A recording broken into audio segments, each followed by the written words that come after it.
Bismillahirrahmanirrahim. Ikhwatal iman rahimani wa rahimakumullah. Bapak Ibu yang Allah muliakan, jamaah salat subuh Masjid Baitur Rahim. Beriring doa dan harapan semoga Bapak Ibu semua dalam keadaan sehat walafiat, dan semoga Allah karuniakan panjang umur dalam taat ibadah. Hamdan wa syukran lillah, salatan wa salaman daimaini mutalazimaini ala khairi khalqillah Muhammad ibni Abdillah sallallahu alaihi wa alihi wa sallam. Ibadallah, usi nafsi wa iyyakum bitaqwallah, faqad faza man ittaqa wa qad khaba man ittaqa. Wa qala ta'ala fi muhkami tanzilihi, a'udzu billahi minasy syaithanir rajim. Ya ayyuhallazina amanu taqullaha haqqa tuqatih wa la tamutunna illa wa antum muslimun. Uhayyikum tahiyatan islamiyah. Assalamu alaikum warahmatullahi wabarakatuh.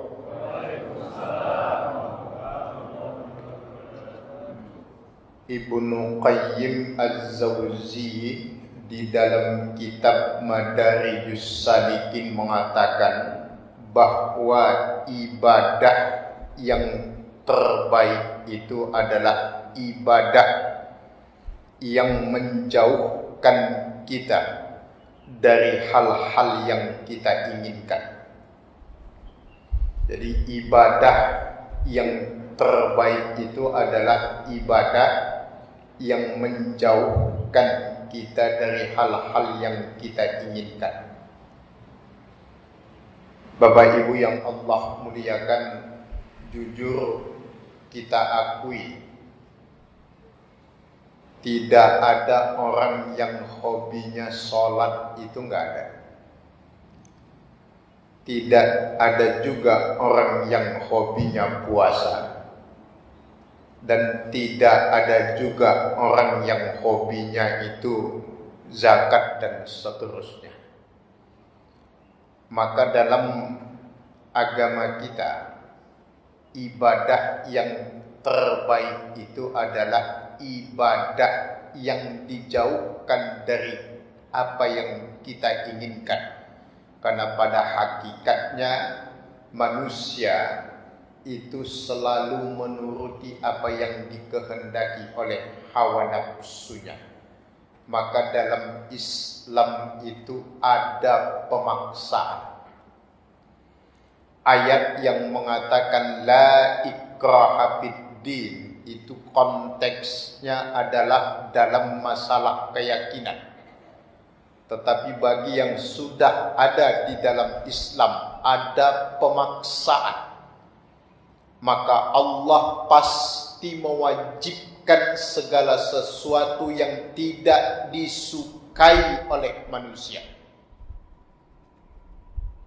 Dan yang disukai oleh manusia itu tidak pernah diwajibkan oleh Allah. Yang enggak disukai manusia pasti Allah wajibkan.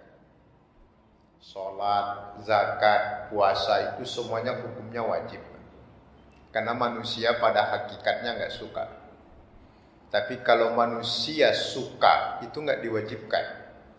Contoh, kawin, nikah. Wah, itu semuanya suka. Maka enggak ada redaksi ayat, hadis yang mewajibkan nikah. Maka hukum nikah itu tergantung pada kondisi orang yang mau nikah. Kadang wajib, kadang menjadi sunnah, bahkan bisa menjadi makruh kalau nggak mampu. Kenapa Allah dan Rasulnya tidak wajibkan? Karena Allah tahu betul nggak usah diwajibkan juga pasti semuanya suka. Bahkan ada yang pengen lebih dari satu kali. Saking sukanya. Naluri itu fitrah manusia, bukan aib. Yang aneh sekarang itu yang halal diharamkan, yang haram malah dipoles seakan-akan menjadi halal. Inilah yang disebut dengan istilah kemungkaran berpikir. Tapi konsen kita tidak di sana. Ala kulli hal, yang terpenting ikhwatal iman yang Allah muliakan, ketika Allah mewajibkan sesuatu dan sesuatu yang Allah wajibkan itu sangat bertentangan dengan keinginan kita, maka itulah ibadah yang terbaik dalam pandangan agama kita. Salawat dan salam kita kepada Rasulullah Muhammad ibni Abdullah sallallahu alaihi wa alihi wasallam. Baik ikhwatan iman yang Allah muliakan, pagi ini masih dalam tema tentang al-kabair.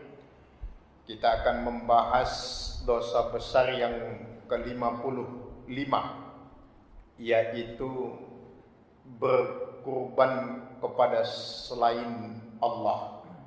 Ini nanti akan dikaitkan dengan syirik, dikaitkan dengan berbagai macam istilah yang muncul di masyarakat, persembahan, tumbal, dan seterusnya.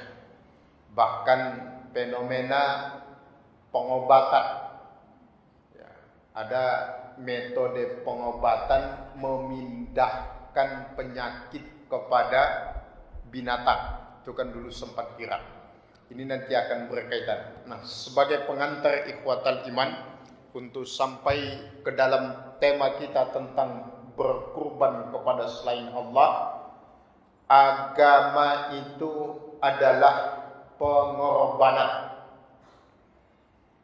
Bahkan jumhur ulama, mayoritas ulama mengatakan beragama tanpa pengorbanan ibarat pohon tanpa buah.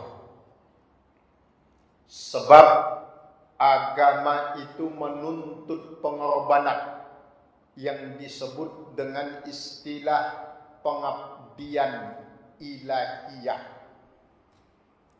Pengorbanan itu menuntut keikhlasan dan ketulusan, totalitas. Beragama itu tanpa pengorbanan ibarat pohon yang tidak berbuah. Kalau antum nanam pohon di rumah, ambil contoh mangga, gak kunjung berbuah. Tindakan yang paling tepat adalah tebang. Karena pohon yang tidak berbuah itu hanya bisa menghasilkan sampah. Beragama namun tidak mau berkorban untuk agamanya, itu ibarat pohon yang tidak berbuah. Tidak usah beragama kalau tidak mau berkorban. Karena inti dari beragama itu adalah al-khudu wal inqiyad, tunduk dan patuh. Maka salah satu esensi agama adalah pengorbanan. Kurban dengan pengorbanan itu senada. Kurban itu bahasa Arab yang diindonesiakan. Kalau di bahasa Indonesianya sendiri adalah pengorbanan. Kurban itu bukan bahasa Indonesia, tapi bahasa Arab. Dari kalimat qarib. Qarib itu dekat. Kurban itu salah satu bentuk pengorbanan untuk mendekatkan diri kepada Allah. Kalau dalam terminologi agama kita bukan Idul Kurban, tapi Idul Adha. Adha itu artinya uluhiyah, bisa juga bermakna duha atau pagi hari. Uluhiyah itu artinya sembelihan. Intinya ikhwatal iman yang Allah muliakan, agama itu adalah pengorbanan. Agama tanpa pengorbanan ibarat pohon tanpa buah, kasajarati bila tamari, pohon tanpa buah. Sebab agama itu tidak hanya menuntut salihun li nafsi, soleh untuk dirinya sendiri, tetapi yang dimaksud beragama itu adalah salihun li nafsihi wa salihun li ghairihi, saleh untuk dirinya dan saleh untuk orang lain. Maka para ulama mendefinisikan saleh itu al-qaim ala ma yajibu bihi min huquqillahi wa ibadihi. Jadi orang soleh itu definisinya adalah orang yang melaksanakan hak-haknya kepada Allah dan juga kepada hamba-hamba Allah. Istilah mudahnya hablum minallah wa hablum minan nas. Selanjutnya ikhwatal iman yang Allah muliakan, ada satu ungkapan yang menarik dari Ibnu Athaillah As-Sakandari di dalam kitab beliau yang berjudul At-Tanbih. Beliau mengatakan bahwa pengorbanan adalah buah dari cinta. Orang yang cinta kepada kekasihnya maka akan mengikuti apa yang diinginkan oleh kekasihnya.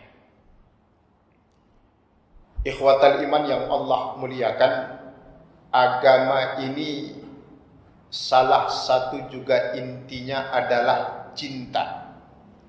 Cinta kepada Allah itu cinta yang paling tinggi.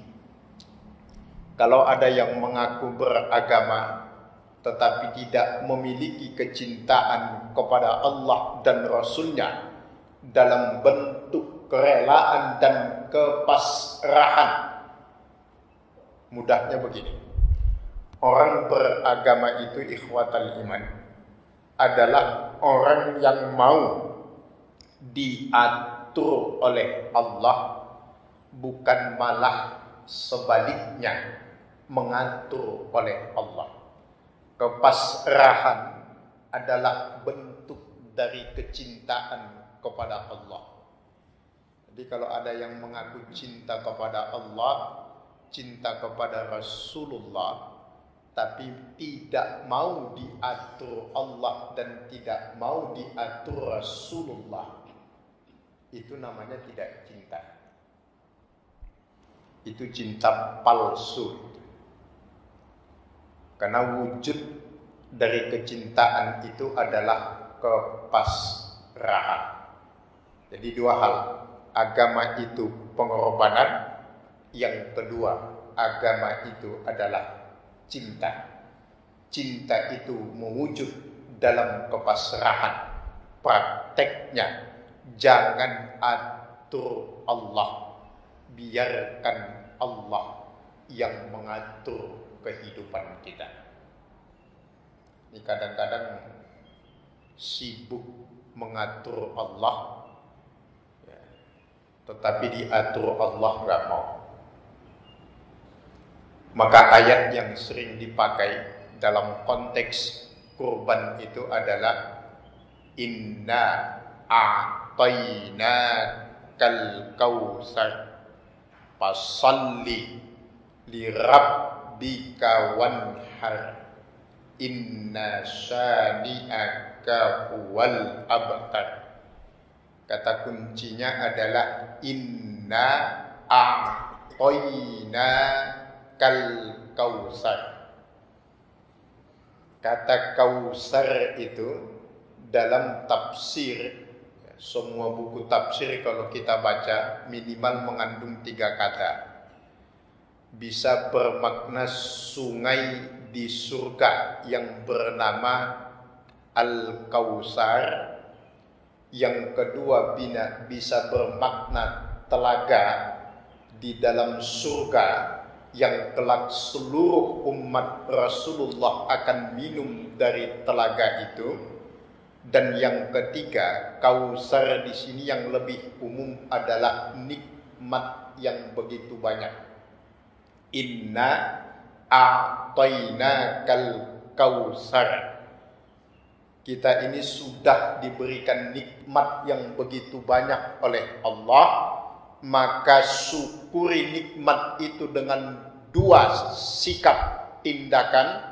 Yang pertama, fasalli li rabbika, dirikan salat. Kenapa salat yang dijadikan sebagai representasi? Sebab salat ini mewakili ibadah yang lain yang bentuknya itu fisik. Dan dalam hadis Rasulullah mengatakan awwalu ma yuhasabu minal 'abdi yaumal qiyamah as-shalah. Yang pertama kelak dihisab oleh Allah pada hari kiamat adalah salat. Jadi tidak hanya berhenti pada salat dalam ayat tersebut, tapi dia hanya sebatas representasi mewakili ibadah fisik yang lain. Maka Allah perintahkan kalau kau sudah diberikan nikmat yang banyak, fasalli li rabbika wanhar, berkurbanlah. Nah, kenapa kurban? Karena kurban ini mewakili ibadah yang sifatnya ibadah maliyah. Jadi Bapak Ibu sekalian, pendekatan kepada agama itu ada 3 pendekatan penting. Yang pertama disebut pendekatan ilmiah namanya. Secara keilmuan, pendekatan agama, memahami agama itu, mengamalkan agama itu 3 pendekatan. Yang pertama pendekatan ilmiah dengan ilmu. Yang kedua alamiah.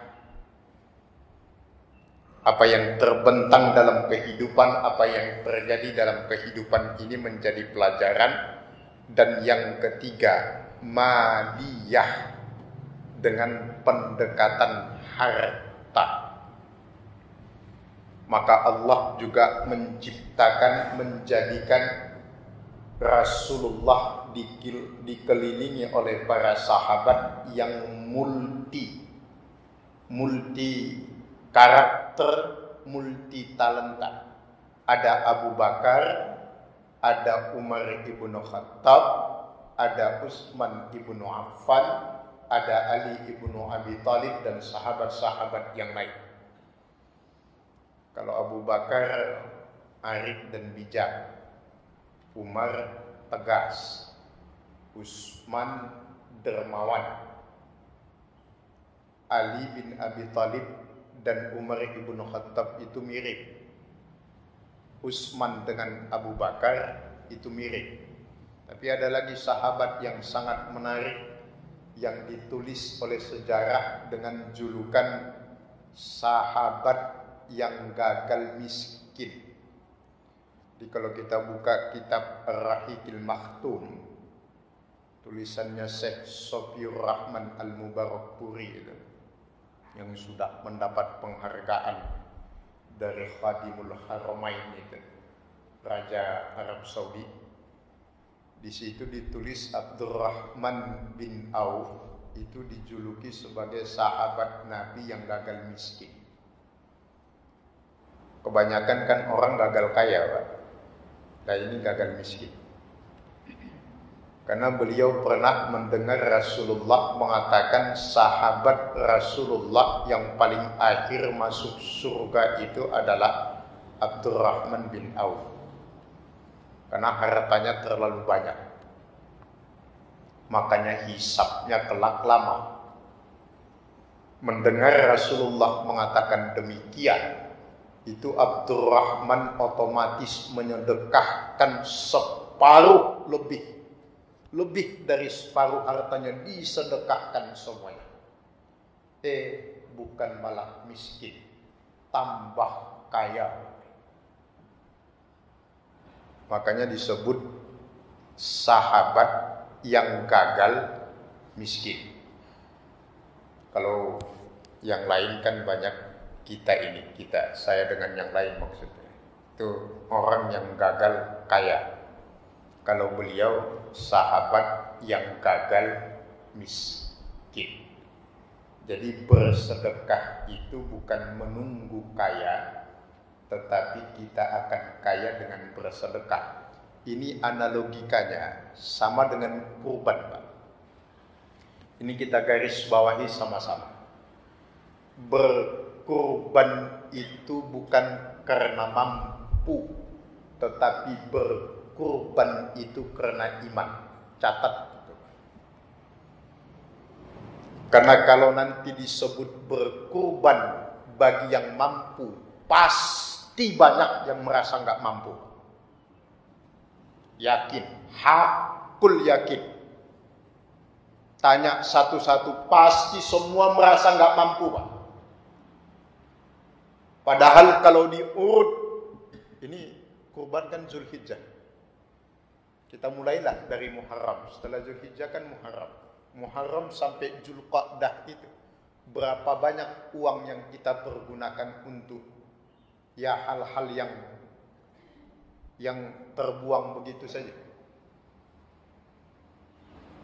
Tetapi selalu saja kalau sudah masuk bulan Zulhijjah, alasannya adalah saya kan nggak mampu.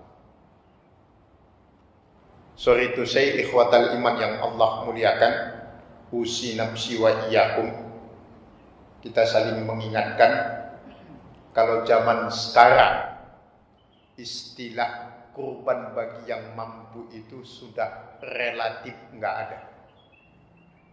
Maka yang benar berkurban bukan karena mampu, tetapi berkurban itu karena iman. Karena aslinya semua akan merasa tidak mampu. Walaupun secara hukum fikihnya memang sunnah muakkad menurut Imam Syafi'i. Kalau menurut Imam Hanafi itu wajib. Sunnah muakkad bagi yang mampu. Itu dulu. Saat kondisi umat Islam masih terbatas kemampuannya secara ekonomi.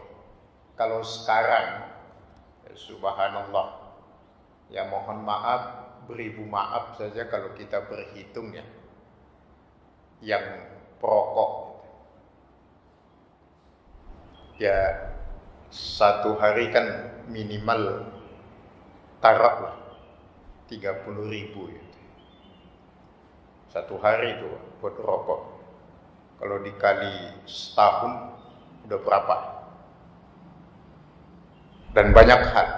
Belum lagi maaf sekalipun hukumnya itu haram. Banyak kan yang masih menjalankan apa itu? Kredit gitu. Kredit apa kayak gitu. Itu mampu tiap bulan. Kalau dikalikan 12 bulan ketutup itu. Ya belum lagi yang jalan-jalan ada istilah weekend. Kemudian keluar makan-makan dengan keluarga. Itu hampir dijadikan kegiatan rutin itu. Sekali seminggu, minimal sekali sebulan. Kalau itu dikumpulkan, cukup itu buat kurban. Ya, sekali lagi, ini saling mengingatkan saja ikhwatal iman. Jangan bersembunyi di balik alasan yang dicari-cari. Ya, hati-hati kita ikhwatal iman yang Allah muliakan, jangan sampai jatuh pada istilah istihza biddin, melecehkan agama. Salah satu bentuk pelecehan terhadap agama itu berdalil dengan alasan yang dibuat-buat. Padahal hakikatnya cuma satu, yang nggak mau, itu doang. Ya kan sama dulu kita sering contohkan kayak datang ke pengajian. Kalau ditanya, Bapak nggak ngaji? Alasannya banyak. Gimana ya? Kok ustadznya kok malah membuat orang tidur? Macam-macam alasannya. Ustadznya nggak lucu, ustadznya nggak nyunah, macam-macam lah alasannya. Padahal hakikatnya kan cuma satu, malas. Itu saja sudah. Jadi kalau sudah menyangkut urusan agama, hati-hati jangan suka mencari-cari alasan. Kalau ini keseringan dilakukan, bisa jatuh pada kategori istihza biddin, melecehkan agama. Jumhur ulama mengatakan melecehkan agama itu kalau dilakukan berkali-kali bisa membuat pelakunya itu murtad, keluar dari Islam.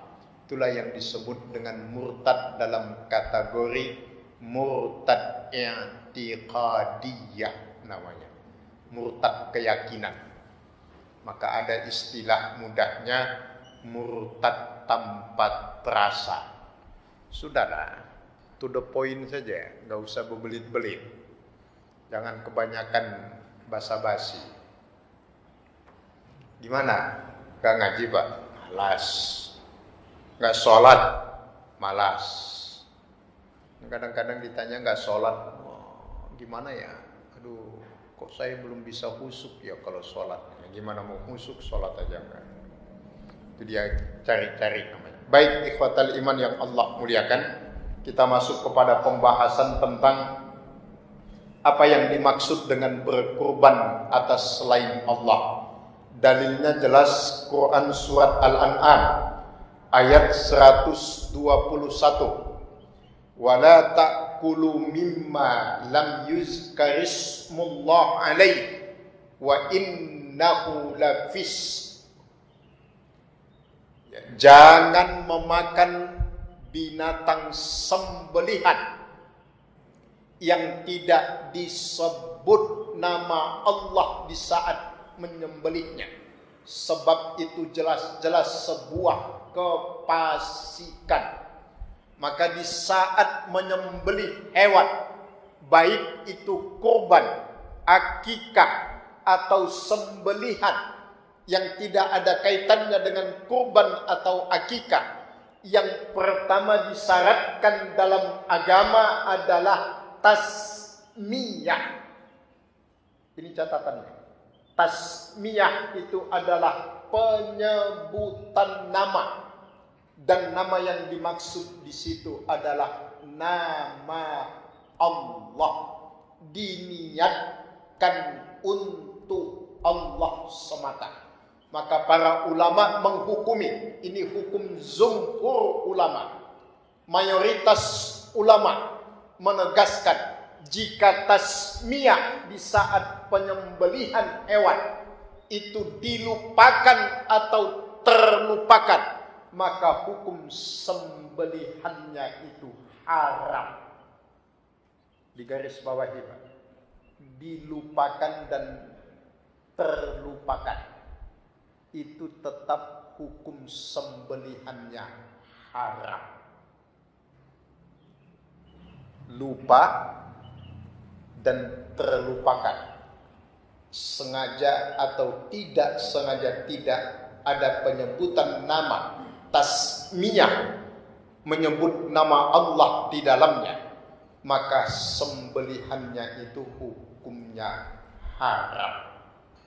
Ini catatan yang pertama. Jadi berkurban kepada selain Allah itu mutlak hukumnya haram. Berkurban kepada selain Allah dalam artian tidak menyebut nama Allah di saat menyembelihnya, baik lupa atau sengaja dilupakan, maka hukum sembelihannya itu haram. Satu.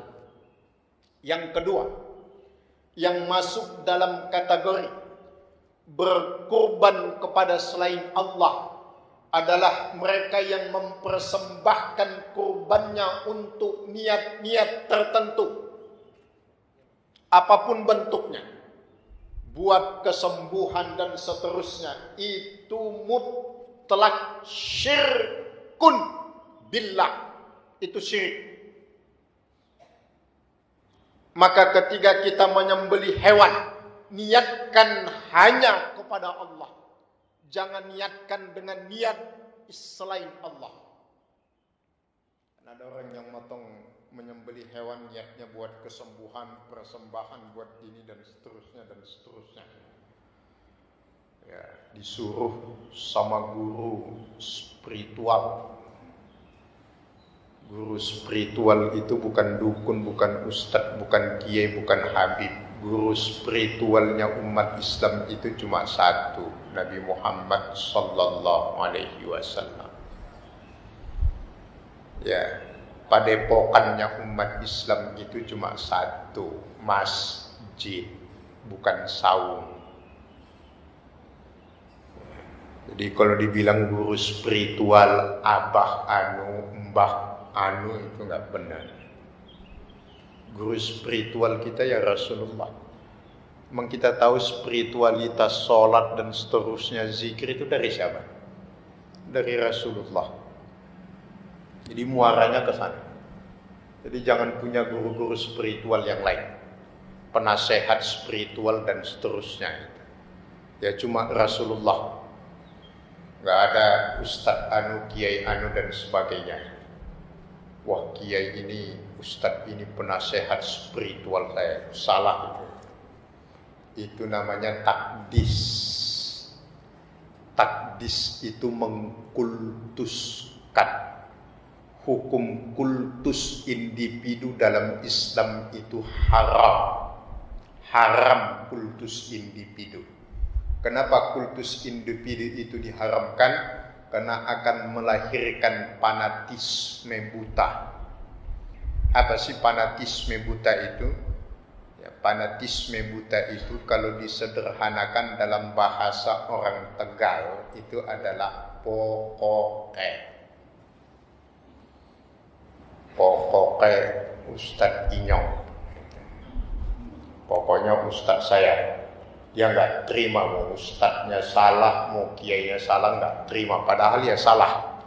Nah ini dalam Islam nggak boleh. Kenapa kultus itu diharamkan? Karena melahirkan fanatisme buta. Kenapa fanatisme buta itu? Ya kenapa fanatisme dalam Islam itu dilarang keras? Karena itu akan mengakibatkan apa yang disebut dengan taghyirul hukmi, merubah hukum. Yang benar disalahkan, yang salah dibenarkan, yang dihalalkan Allah dia haramkan, yang diharamkan Allah malah dia halalkan. Itu berarti merubah hukum agama. Padahal pemilik hukum itu adalah Allah. Jadi dia mau menyaingi Allah dalam masalah hukum. Makanya takdis kultus itu haram hukumnya. Itulah egalitarisme dalam Islam. Sama semua dalam Islam. Gak ada istilah si A, si B, si C. Standarnya dalam Islam cuma satu. Inna akramakum indallahi atqakum. Selesai. Enggak ada inna akramakum indallahi aghnakum. Yang paling mulia adalah yang paling kaya, enggak. Yang paling mulia adalah yang paling tinggi pangkatnya, enggak. Yang paling mulia, yang paling ganteng, enggak laku semua itu. Kecuali inna akramakum indallahi atqakum. Jadi jauh sebelum orang bicara tentang kesetaraan di antara sesama manusia, Islam sudah jauh-jauh bicara tentang yang disebut dengan kesetaraan itu. Jadi kalau ada yang menuduh umat Islam atau Islam itu agama yang tidak menghargai kesetaraan, maka satu kata untuk dia yang mengatakan begitu, kemana aja lu bro, ya, belajar lagi lah. Ya, bukan berarti kita tidak menghargai keilmuannya, tapi ada juga, ya, sama seperti dulu kita jelaskan di sini, terminologi jahil dalam Islam itu bukan hanya bodoh, Pak. Bodoh itu ada bodoh yang memang dia tidak tahu, itu namanya bodoh, namanya jahilun basit. Nah, menghadapi orang yang begitu harus dikasih tahu, diajari kalau memang dia tidak tahu. Yang susah menghadapinya itu adalah orang yang disebut jahil murakkab itu. Jahil murakkab itu adalah orang yang tidak tahu tapi sok tahu. Itu menghadapinya susah. Kalau yang dia tidak tahu dikasih tahu, itu masih mau tahu. Tapi kalau sudahlah tidak tahu, tapi sok tahu, nah itu yang membuat urat leher jadi tegang itu. Dan biasanya jahil murakkab itu biasanya munculnya kalau di masjid 2 kali setahun biasanya. Pertama Idul Fitri, sama yang kedua Idul Adha. Kapan? Itu biasanya pas pembentukan panitia zakat fitrah. Yang kedua saat pembentukan panitia kurban. Itu banyak yang suka menonjol-nonjolkan dirinya itu. Itu namanya jahil murakkab itu yang begitu. Wah, seakan-akan paling tahu. Sehingga merasa paling pantas untuk ditunjuk sebagai panitia. Nah, kalau begitu, maka di zaman Rasulullah, para sahabat sampai tabi'in, ya, Rasulullah lihat kalau ada orang yang minta sesuatu, itu udah nggak pantas dipakai. Kalau dia minta mengajukan dirinya, itu berarti dia tidak siap. Maka para sahabat itu kalau dititipi amanah, diberikan amanah, itu pasti ucapannya adalah inna lillahi wa inna ilaihi raji'un. Bukan alhamdulillah. Ya, beda dengan zaman sekarang. Begitu dapat amanah malah tasakuran. Malah tasakuran. Kumpul-kumpul makan-makan. Kalau dulu sahabat Abu Bakar paginya diberikan amanah, dibaiat itu aklamasi, diangkat sebagai khalifah. Demikian juga Umar ibnu Khattab itu semenjak diangkat di daulat sampai ketemu paginya itu nangis. Itu dulu. Ya, itu khazanah. Jadi kita kembali kepada pembahasan kita sedikit lagi. Nah, yang ketiga yang masuk dalam kategori berkurban atas selain Allah adalah kurban atau ibadah dalam bentuk apapun yang diniatkan dengan tujuan-tujuan yang lain yang tidak sesuai dengan petunjuk syariat. Melakukan segala bentuk ketaatan berdasarkan hawa nafsunya, tidak sesuai dengan syariat. Sebab Islam ini bukan hasil konsensus. Islam bukan hasil kesepakatan. Islam bukan hasil musyawarah. Islam ini agama wahyu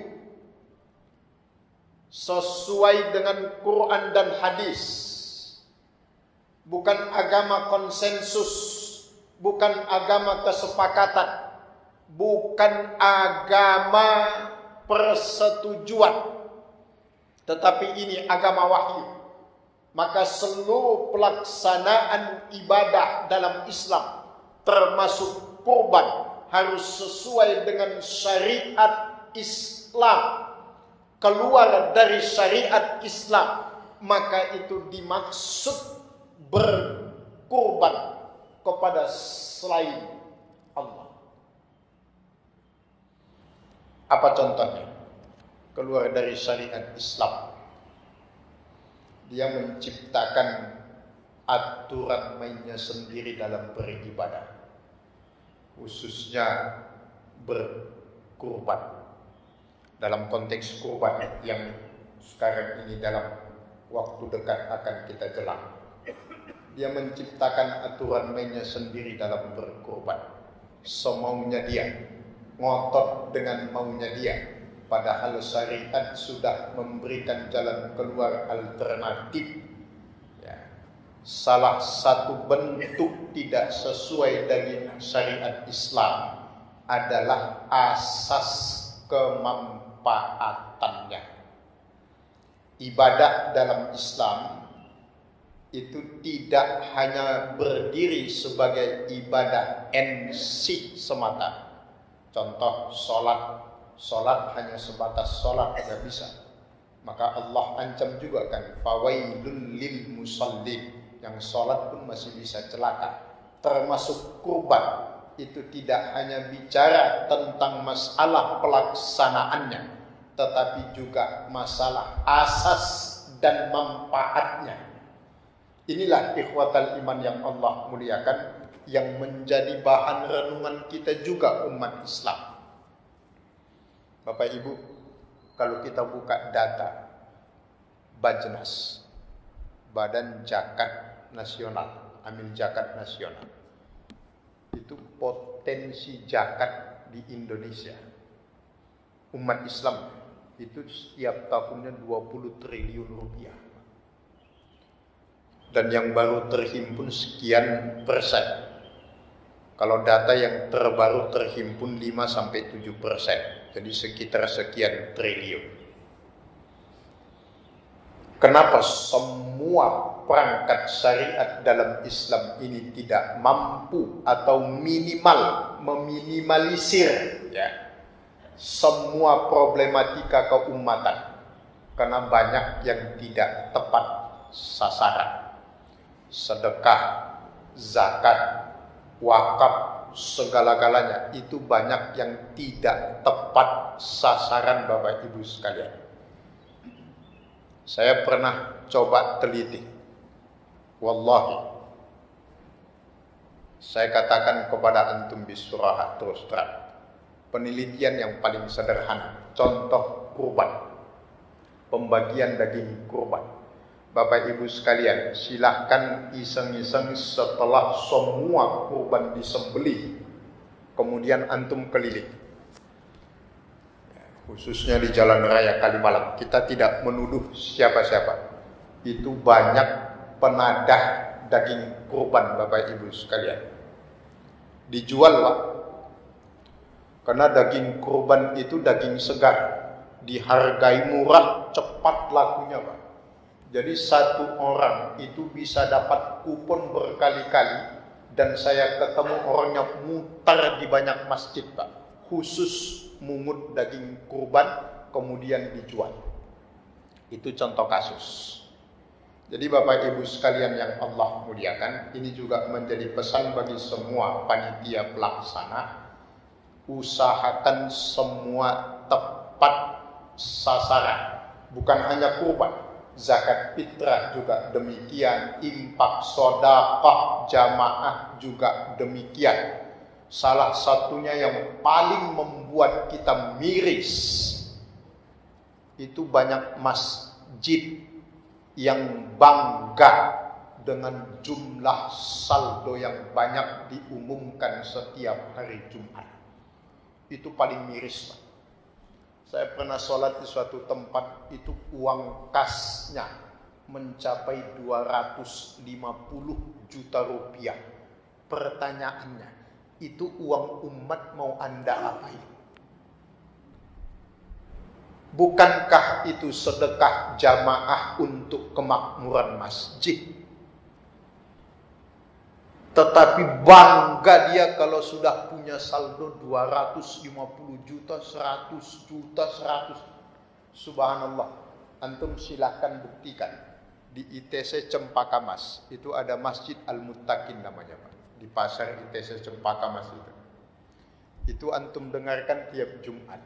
Pasti pengumuman saldonya itu 0 rupiah.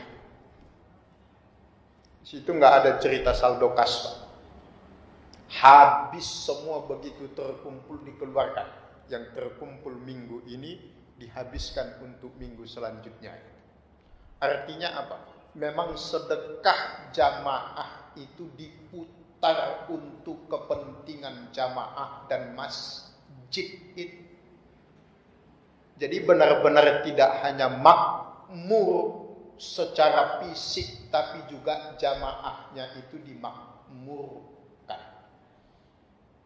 Ini tidak menyinggung siapapun Bapak Ibu sekalian, tapi pesan yang ingin kami sampaikan, ikhwatan iman yang Allah muliakan, agar ibadah dalam konteks sosial dalam Islam itu bisa tepat sasaran, sehingga tidak hanya menjadi formalitas yang sifatnya rutinitas, atau sebaliknya rutinitas yang hanya bersifat formalitas, tetapi juga berdaya guna bagi umat Islam.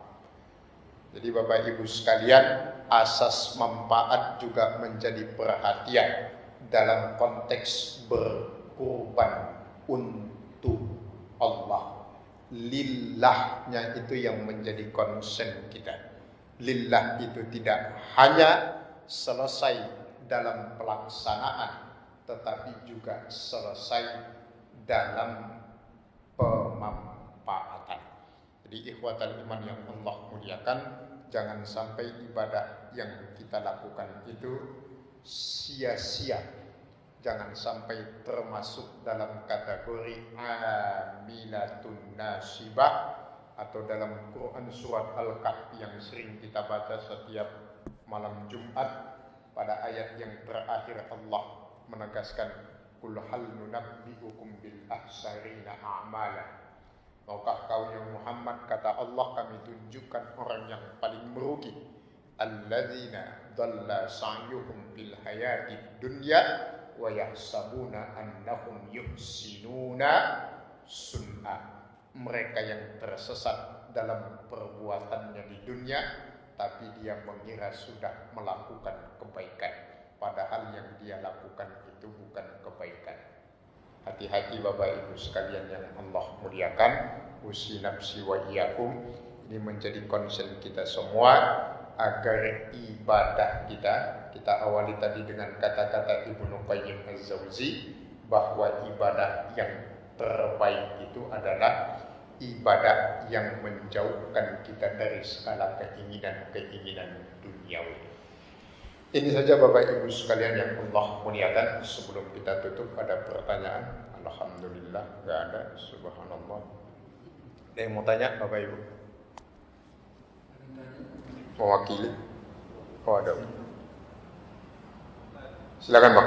Satu mewakili. Hah?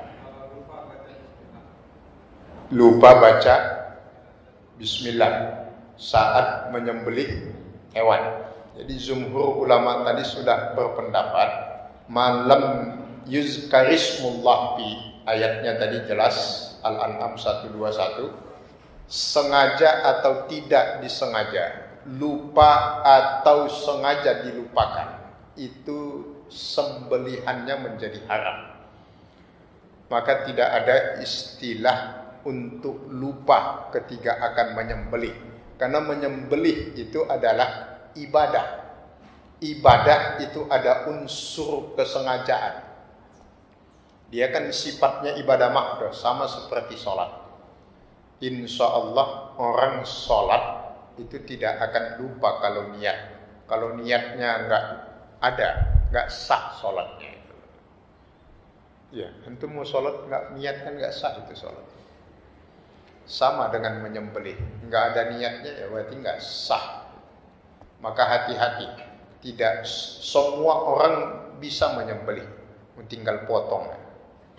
Teknisnya bisa dipelajari, tetapi tidak semua orang pantas dan bisa untuk menyembelih. Maka Bapak Ibu sekalian yang Allah muliakan, niat itu menjadi awal dari setiap ibadah.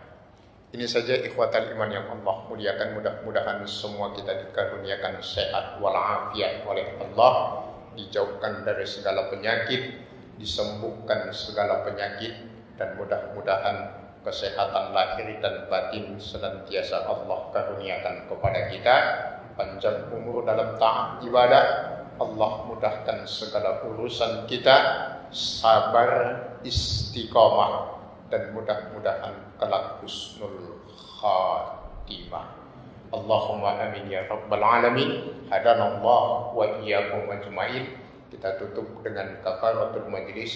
Subhanallahumma wa bihamdika asyhadu an la ilaha illa anta astaghfiruka wa atubu ilaik. Wal afu minkum. Summa assalamu alaikum warahmatullahi wabarakatuh.